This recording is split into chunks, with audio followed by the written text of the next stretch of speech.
السلام عليكم ورحمة الله وبركاته.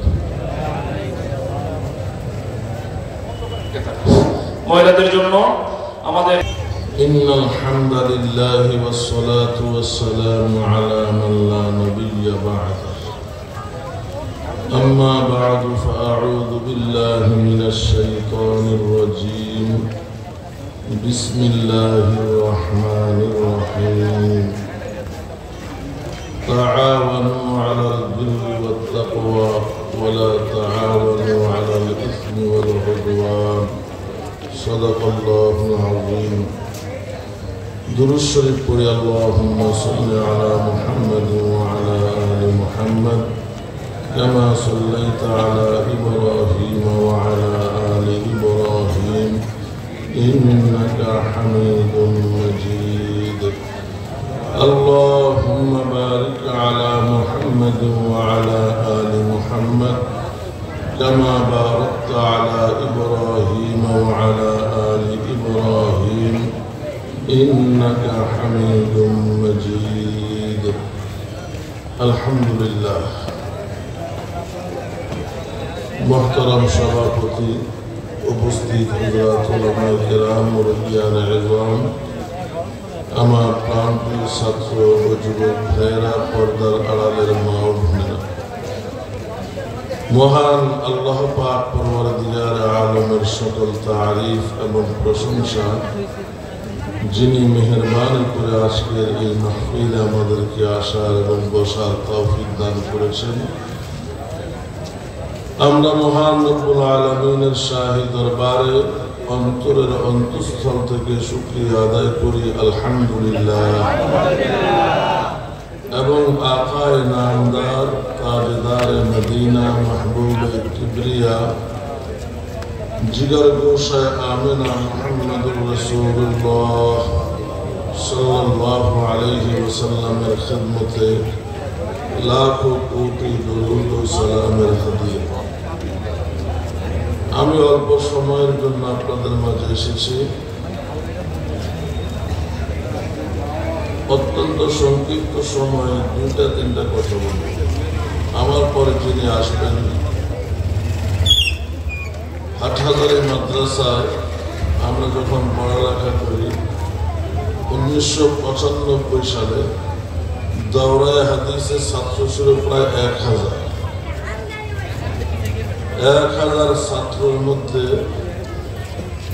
যে 1 নম্বর ছিল শেখুল ইসলাম আল্লামা শাহ আহমদ শফি রহমতুল্লাহ আলাইহি, খলিফা এবং অত্যন্ত স্নেহভাজন আল্লামা মুস্তাফা নুরি সাহেব, কক্সবাজার।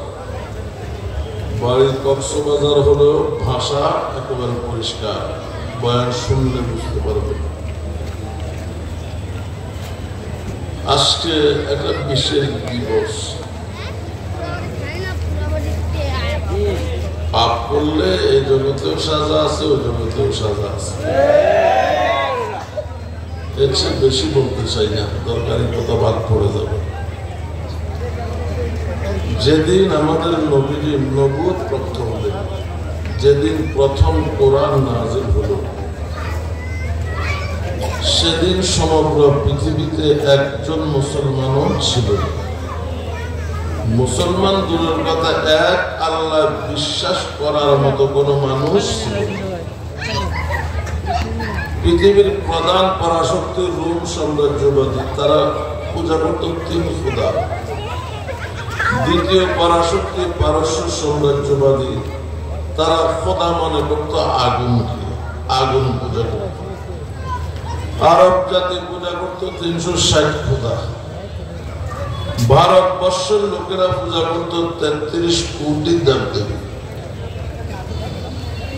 এক কথা, সমগ্র পৃথিবীতে কোন পরিবার, কোন সমাজ, কোন রাষ্ট্র এক আল্লাহ বিশ্বাসী ছিল না। এমন এক কঠিন সময় আল্লাহ পাক আমাদের প্রিয় নবীজিকে দায়িত্ব দিলেন বিশ্ব মানবতার সামনে দাঁড়িয়ে এক আল্লাহর প্রতি দাওয়াত দেওয়ার। বলেন, কাজটা সহজ না কঠিন?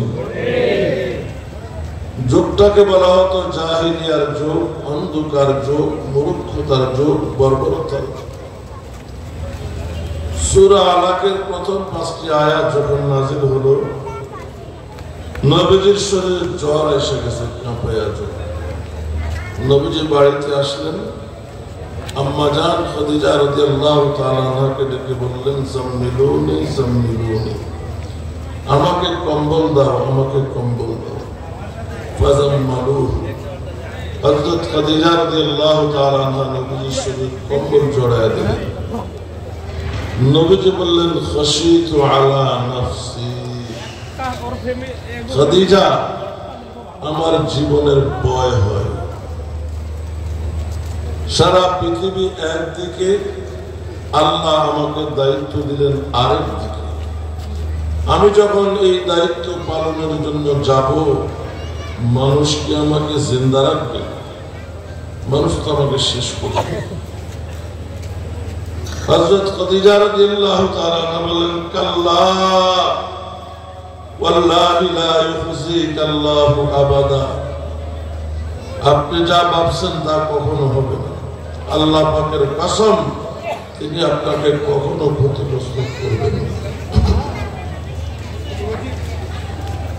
এরপরে নবীজির কতগুলো গুণের কথা বললেন। ইন্নাকা লাতাসিলুর রাহমা ওয়া তাহমিলুল কাল্লা ওয়া তাকরিবুজ যায়ীফ ওয়া তাকসিবুল মা'দুম ওয়া তু'ইনু আলা নাওয়াইবিল হক। আপনি আত্মীয়দের সঙ্গে সুসম্পর্ক বজায় রাখেন, গরিব দুঃখীদের সেবা যত্ন করেন, মেহমানদের খাতির যত্ন করেন, অন্ন বস্ত্রহীনকে অন্ন বস্ত্র দান করেন, দুর্বলদের বোঝা নিজের মাথায় তুলে গন্তব্যে পৌঁছে দেন। এমন সোনার মানুষ কখনো ক্ষতিগ্রস্ত হতে পারে না। এতটুকু বলেই ক্ষান্ত হননি। খাদিজা রাদিয়াল্লাহু তাআলা আনহা বলেন, কেউ আপনার কথা শুনুক বা না শুনুক, মানুক বা না মানুক, জানুক বা না জানুক, কারো বুঝে আসুক বা না আসুক, ওয়াল্লাযী নাফসু খাদিজাতা বিয়াদিহি আশহাদু আন্নাকা রাসূলুল্লাহ, আমি খাদিজা ওই মালিকের কসম করে বলছি যার কুদরতি হাতে আমার জীবন, আমি সাক্ষ্য দিচ্ছি আপনি আল্লাহর সত্য রাসূল। সর্বপ্রথম হযরত খাদিজা রাদিয়াল্লাহু তাআলা আনহা মুসলমান, নবীজি ভরসা পেয়ে। দ্বিতীয় নম্বরে মুসলমান হলেন হযরত আলী রাদিয়াল্লাহু তাআলা। তৃতীয় নম্বরে মুসলমান হলেন হযরত যায়েদ ইবনে হারিসা। চতুর্থ নম্বরে মুসলমান হলেন হযরত আবু বকর সিদ্দিক রাদিয়াল্লাহু তাআলা। কতজন হলো?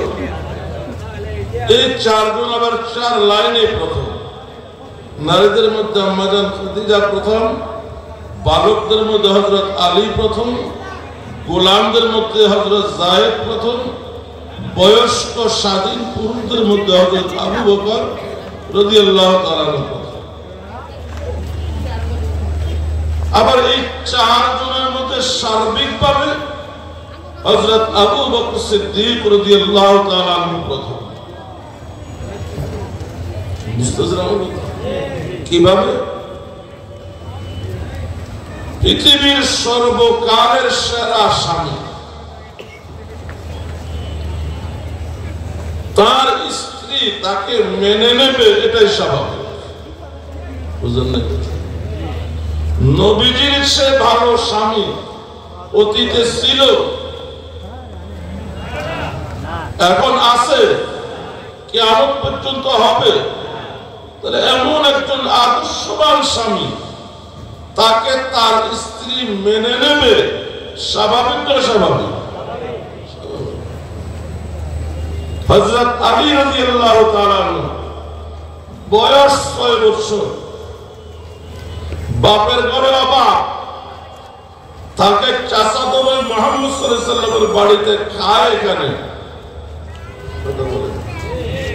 6 বছরের চাচাতো ভাই, বড় যে চাচাতো ভাইয়ের বাড়িতে থাকে, খায়, তার কথা মেনে নেবে স্বাভাবিক। হযরত যায়েদ ইবনে হারিসা বাজার থেকে কিনা গোলাম, গোলাম মনিবকে মানবে, এটাই স্বাভাবিক। এর ছাড়াও একটা হিসাব আছে। নবীজির বয়স যখন 37 বছর, কত হুব্বিবা ইলাইহিল খালা নবীকে আল্লাহ পাক একা থাকতে পছন্দনীয় করে দিলেন। এতদিন যাই ছিল, এখন নবী একা থাকতে পছন্দ করে। কোথায় একা থাকবেন? মক্কা একটা পাহাড় আছে, জাবালে নূর। ওই পাহাড়ের চূড়ায় একটা গুহা আছে, গারে হেরা। নবীজি ওই গুহায় বসে থাকেন একা একা, কাবার দিকে তাকিয়ে।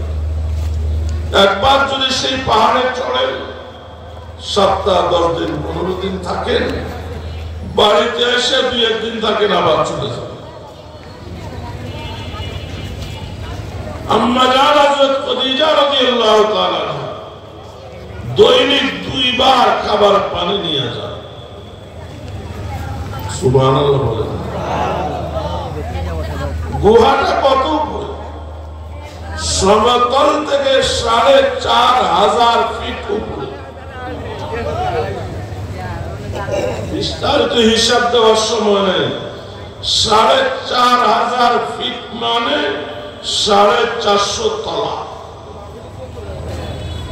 2009 সালে আমার মতো মানুষ উঠতে আর নামতে 3 ঘন্টা সময় লাগছে। 50-এর উপরে বয়স একজন নারী হযরত খাদিজা রাদিয়াল্লাহু তাআলা আনহা নবীজির জন্য দৈনিক 2 বার খাবার নিয়ে যেতেন।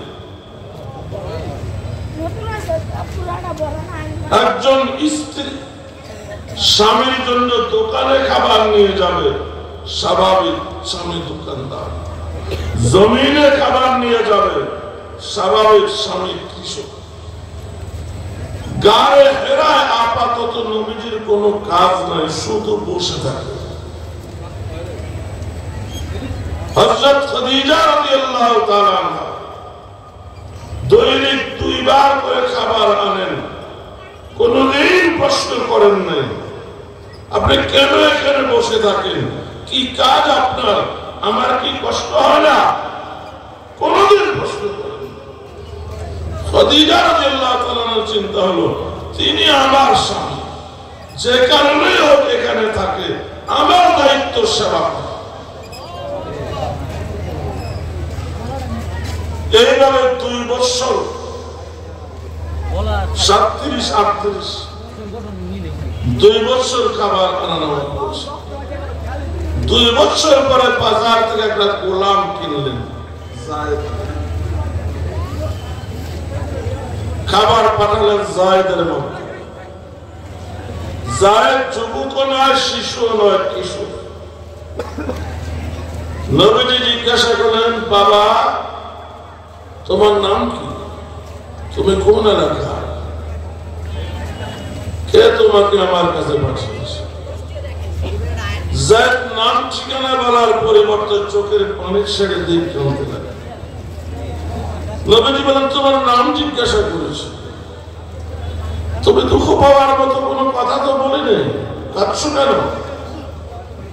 জায়েদ বলে, হুজুর আমি গোলাম নই, গোলামের জাত নই, আমি বড় আমিরের সন্তান। বাল্যকালে নানার বাড়িতে যাওয়ার পথে ছিনতাইকারীরা ছিনতাই করে বাজারে আমাকে গোলাম হিসাবে বিক্রয় করে দেয়। বড় লোকের সন্তান গোলামি পারি না, যে মালিকই কিনে আমাকে মারধর করে। 12 জন মালিক পরিবর্তন হয়ে আমি হযরত খাদিজা রাদিয়াল্লাহু তাআলা আনহার বাড়িতে বিক্রয় হয়েছি। আর 12 বছর পরে কেউ আমাকে আমার মা বাবার মতো করে আদর সোহাগের সঙ্গে ডাকে। আপনার এই সুন্দর ব্যবহারে আমার মা বাবার কথা মনে পড়ছে, তাই কাছে। নবীজি বলেন, জায়েদ আমি তোমাকে মুক্ত করে দিলাম, তুমি আর গোলাম নয়, তুমি আমার সন্তান। হযরত খাদিজা রাদিয়াল্লাহু তাআলা আনহা তোমার মা। তুমি যদি তোমার বাড়ির ঠিকানা বলতে পারো, যেভাবেই হোক আমি বাড়িতে পৌঁছে। জায়েদ বলে, হুজুর আমি এতটাই ছোট ছিলাম, বাড়ি ঘরের ঠিকানা আমার মনে নেই। নবীজি বলেন, সমস্যা নেই, তোমার বাবা যদি কোনোদিন তোমার খোঁজে মক্কায় আসে গোলাম হিসেবে কিনেছি মর্মে গোলামের দাবিতে রেখে দেব না, তোমার বাবার কাছে তোমাকে দিয়ে দেব। এটা নবীজির নবুওয়ার আগের কথা। নবীজি নেওয়ার পর কয়েকদিন পরে, কিছুদিন পরে খুঁজতে খুঁজতে জায়েদের বাবা মক্কাতে এসে পৌঁছে। লোকেরা বলল, তোমার ছেলে আব্দুল্লাহর পুত্র মুহাম্মদের বাড়িতে আছে, সে তাকে নিজের সন্তান বানিয়ে নিয়েছে, যেতে পারো, মনে হয় না তোমাকে দিবে।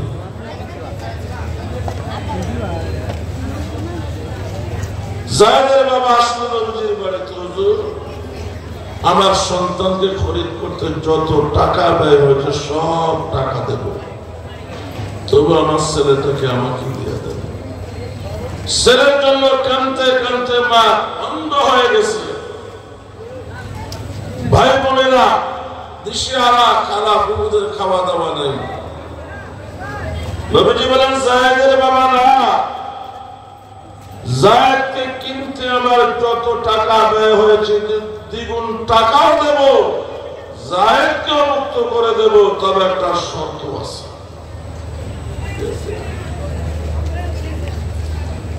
জায়েদের বাবা বলে, যত জটিল কঠিন শর্ত হোক না কেন আমি শর্ত পূরণ করব, আমার ছেলেকে নিয়েছে, আপনি ডাকুন।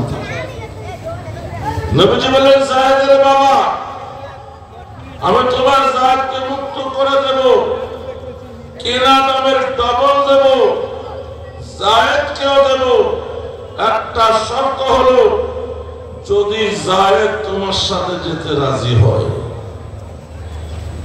যদি জায়েদ যেতে রাজি না হয়, আমি জোর করে তোমার হাওলা করতে পারবো না। জায়েদের বাবা বলে, ওদের তো সহজ শর্ত, সন্তান বাবার সাথে যাবে না, সন্তান মায়ের কাছে যাবে না, আপন দেশে যাবে না, ভাই বোনদের কাছে যাবে না, এটা তো হতে পারে না। নবীজি ডাকলেন, জায়েদ দেখো তোমার বাবা এসেছে, তোমাকে আমি আগেও মুক্ত করেছি, এখন আবার তোমার মুক্তি ঘোষণা করলাম। তোমার কেনা মূল্যের এক টাকাও পরিশোধ করা লাগবে না, দ্বিগুণ টাকা আমি দেব, তুমি তোমার বাবার সঙ্গে চলে যেতে পারো। জায়েদ একবার বাবার দিকে তাকায়, আরেকবার নবীজির সুন্দর চেহারা মোবারক দিকে। বারবার যখন তাকাচ্ছে, জায়েদের বাবার রাগ উঠে গেছে। বেটা জায়েদ, গোলামের মধ্যে কি মজা পেয়েছো, মুক্ত হয়ে বাড়িতে যেতে চাও না? জায়েদ বলে, বাবা তুমি কার খিদমতকে গোলামি বলছো? প্রিয় নবীজির খিদমত এটা গোলামি নয়, এটা চিরমুক্তির সনদ। বাবা রাগ হই না, আমি বাবা সারতে পারি, মা সারতে পারি, বাড়িঘর সারতে পারি, ভাই বোন সারতে পারি, খালা ফুফু সারতে পারি, কিন্তু আমার দয়াল নবীকে ছেড়ে আমি যেতে পারবো না। বাবু, যে গোলামকে নবী এত মায়া দিয়েছেন, এত মহব্বত করেছেন, আপন বাবাও বাবার সাথে যেতে রাজি হয় না, সেই গোলাম নবীজিকে মেনে নেবে, স্বাভাবিক না? স্বাভাবিক। এই তিনজনের ঈমান স্বাভাবিক। হযরত আবু বকর সিদ্দিক রাদিয়াল্লাহু তাআলা মক্কাতে বড় লোক এবং শিক্ষিত, বড় লোক এবং শিক্ষিত।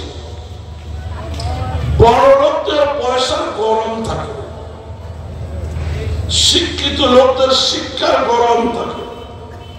এদেরকে কেউ কিছু বললে হাজারটা প্রশ্ন। আমি যদি ভুল না করি, এখানে যারা এসেছেন মধ্যবিত্ত থেকে একটু উপরে বা নিচে, বা মধ্যবিত্ত, খুব বড় লোকরা আসে নাই, পয়সার গরম। কথা বলে খুব আসে নাই, শিক্ষার গরম। সিদ্দিক আকবর রাদিয়াল্লাহু তাআলা তার পয়সাও আছে, শিক্ষাও আছে, কিন্তু নবীজি যখন ইসলাম পেশ করলেন কোন প্রশ্ন করে নাই, কোন আপত্তি করে নাই, সাথে সাথে গ্রহণ করেছে।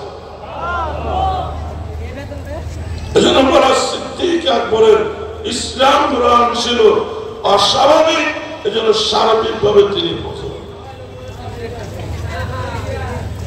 প্রশ্ন করলেন, হুজুর ইসলাম তো গ্রহণ করলাম, কাজ কি? নবীজি বললেন, তোমার কাজ হলো আমি যেভাবে দাওয়াত দিয়া তোমাকে মুসলমান বানালাম, তুমি তোমার আত্মীয় স্বজন বন্ধু বান্ধবদেরকে দাওয়াত দিয়া মুসলমান বানিয়ে দাও। হযরত সিদ্দিক আকবর রাদিয়াল্লাহু তাআলা আনহু 6 জনকে দাওয়াত দিয়ে মুসলমান বানালেন। কতজন? কোন 6 জন? নবীর 100 লক্ষ সাহাবায়ে কেরামের মধ্যে 10 জন সাহাবীকে নবীর নাম ধরে ধরে জান্নাতের সুসংবাদ দিয়েছেন, যাদেরকে বলা হয় আশারায়ে মুবাশশারা। ওই 10 জনের মধ্যে 6 জন হলো সিদ্দিক আকবর, যাদেরকে মুসলমান বানাইছে। বুঝলেন কত দামি মানুষকে মুসলমান বানিয়েছে। তার মধ্যে অন্যতম হযরত উসমান রাদিয়াল্লাহু তাআলা, হযরত আব্দুর রহমান ইবনে আউফ, হযরত আবু উবাইদা ইবনে জাররাহ, হযরত সাদ ইবনে আবি ওয়াক্কাস, হযরত তালহা, সুবহান।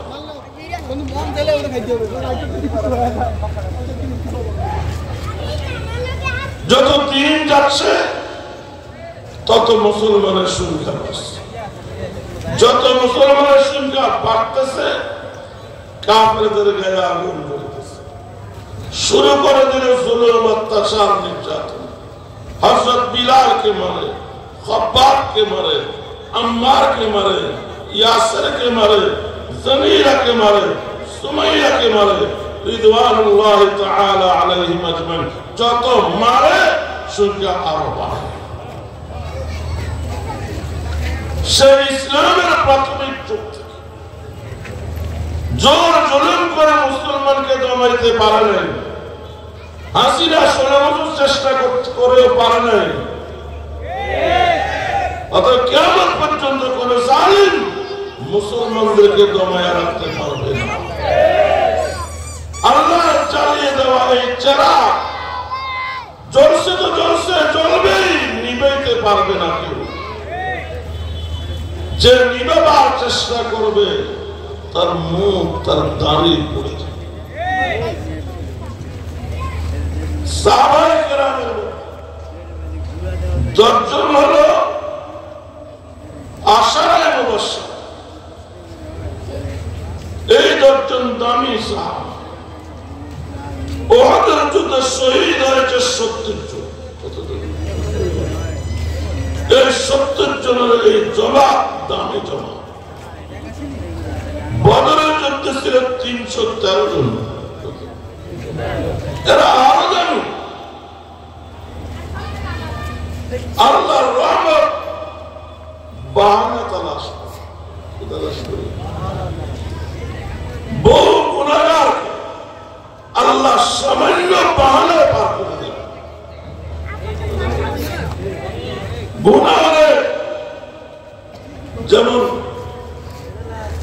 রিয়াজুস সালেহিন কিতাব মুসলিম পড়াইছে, এক জাহান্নামীকে আল্লাহ পাক ময়দানে আসলে জিজ্ঞাসা করবে, তোর আমল নামে একটা নেকিও নাই, ঈমানটা আছে, তোরে বড় মায়া লাগে, জান্নাতে দিতে চায়, কিছুই তো নাই। কোনদিন মাদ্রাসায় পড়েছিলি 1-2 জন্য? না। দান সদকা করেছিলি? না। কোন আলেম ওলামাকে দাওয়াত দিয়া খাওয়াইছিলি? না। কোন নাকি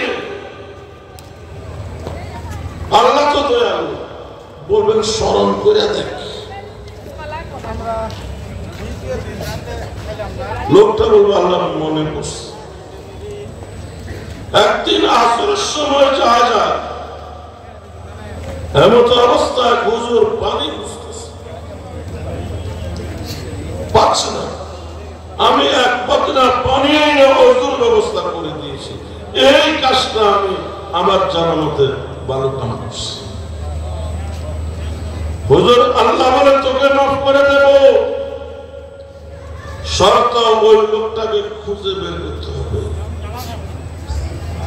ওই হুজুরটাকে খুঁজে বের করতে হবে। সে যদি সাক্ষী দেয় তোর কথা সত্য, তাহলে তোর মাফ। পৃথিবীর সর্বকালের সর্বজনতার মানুষ কে কারে খুঁজে পায়? চেষ্টা করতে তো সমস্যা নেই, কথা বলেন। বাঁচার উপায় হলো এই একটা, এই একটা ধরে দূষণ লাগাইতে হবে। লোকটা পাগলের মতো ময়দানে আসর খুঁজে পাইয়া যাবে, পায়া বলবে হুজুর আতারি করি, আপনি চিনেন আমাদের। তোরা কেমনে শিখবো? আমার জুমার মুসুলের মতো হতো দেখা যায় না। কেমনি দেখবেন? আমি কি জুমার গেছি? আমি দেশে দেশে কত মাহফিল করছি, ওই কোন শ্রোতার মতো তো তোরে দেখা যায় না। আমি কি কোনদিন মাহফিল দেখেছি? তো তোরা চিনবো কেমনে? তো কেমনে চিনবেন? মানে আতাই তো হুজুরা ওই আসরের নামাজ কাজা হয় অবস্থা পানি এনে দিচ্ছে। হুজুর বলো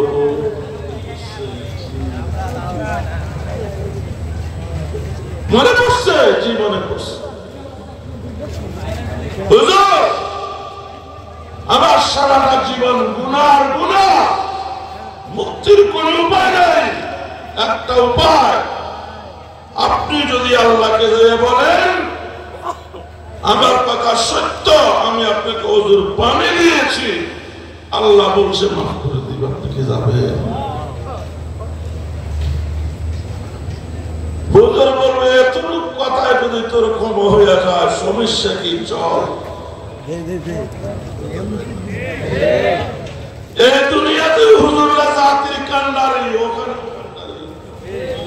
কথা বলে না। ডাক্তার একটা ওষুধ দিয়েছে এক রোগীকে,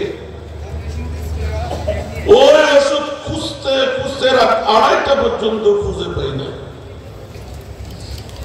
ওই ওষুধের জায়গায় কি ওষুধ কালে রোগ নিরাময় হবে এটা জানার জন্য চট্টগ্রাম জিসির মোড়ে এক হাসপাতালের সামনে দাঁড়ায় আছে।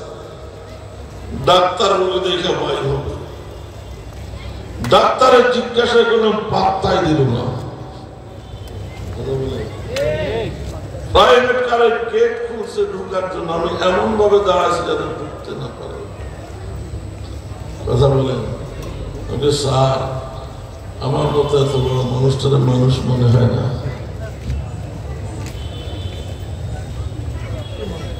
আপনার একজন রোগী, তার অবস্থা খারাপ, আপনার ওষুধে তার চিকিৎসা ভালো হয়েছে, দীর্ঘদিন ভালো ছিল, এখন আবার সেই অবস্থা দেখা যাচ্ছে। আমি আসছি সে ওষুধটা নিতে, আপনাকে কষ্ট দিতে না। কয়েক ঘন্টা খুঁজে না পাইয়া শেষ পর্যন্ত আপনার শরণাপন্ন হয়েছে। এজন্য এই ওষুধের জায়গায় একটা ওষুধ আপনি বলে দেন। কথা বলে এক এক করে ওষুধের কাজ করবে,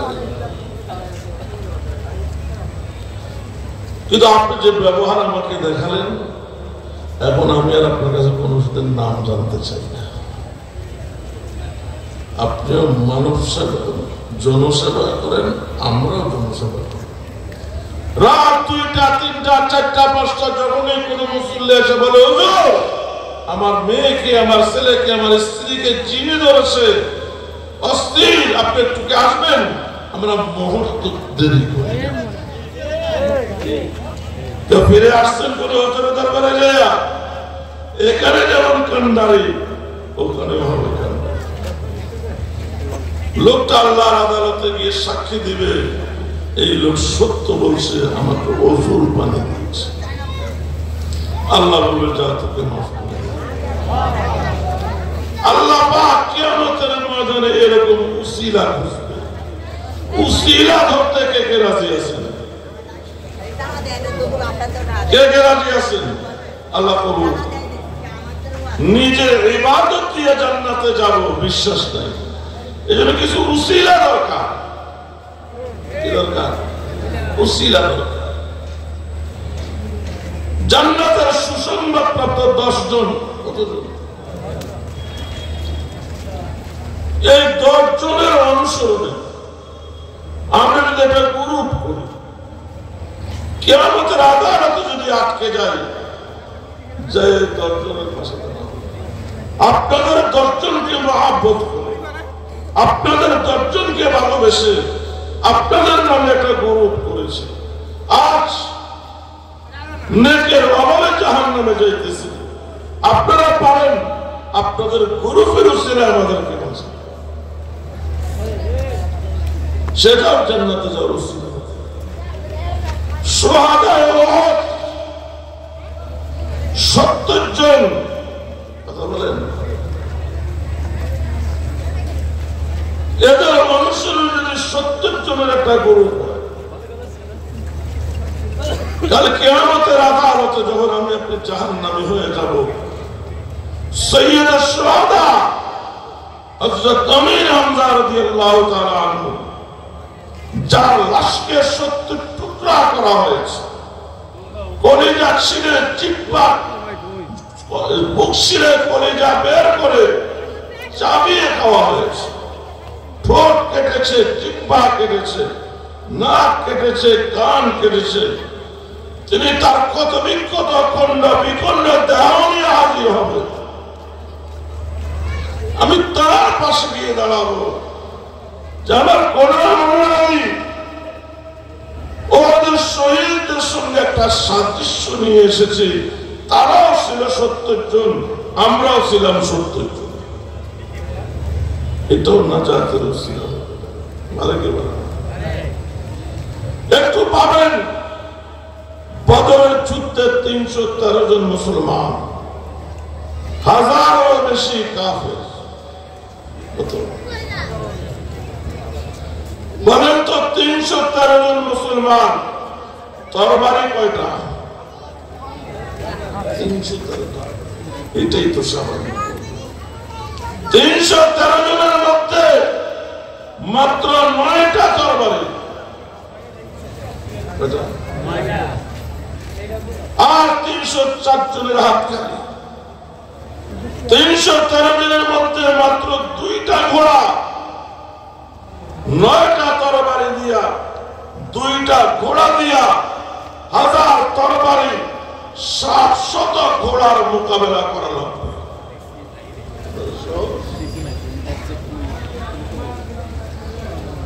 তারপর মুসলমানেরা মনোবল হারায় নাই, লড়াই করেছে, আল্লাহ বিজয় দিয়েছে। আল্লাহ তাদের মনে বলে এতটাই খুশি হয়েছেন, আল্লাহ বলেছেন তোমরা যা খুশি করো, তোমাদের অগ্রিম মাফ।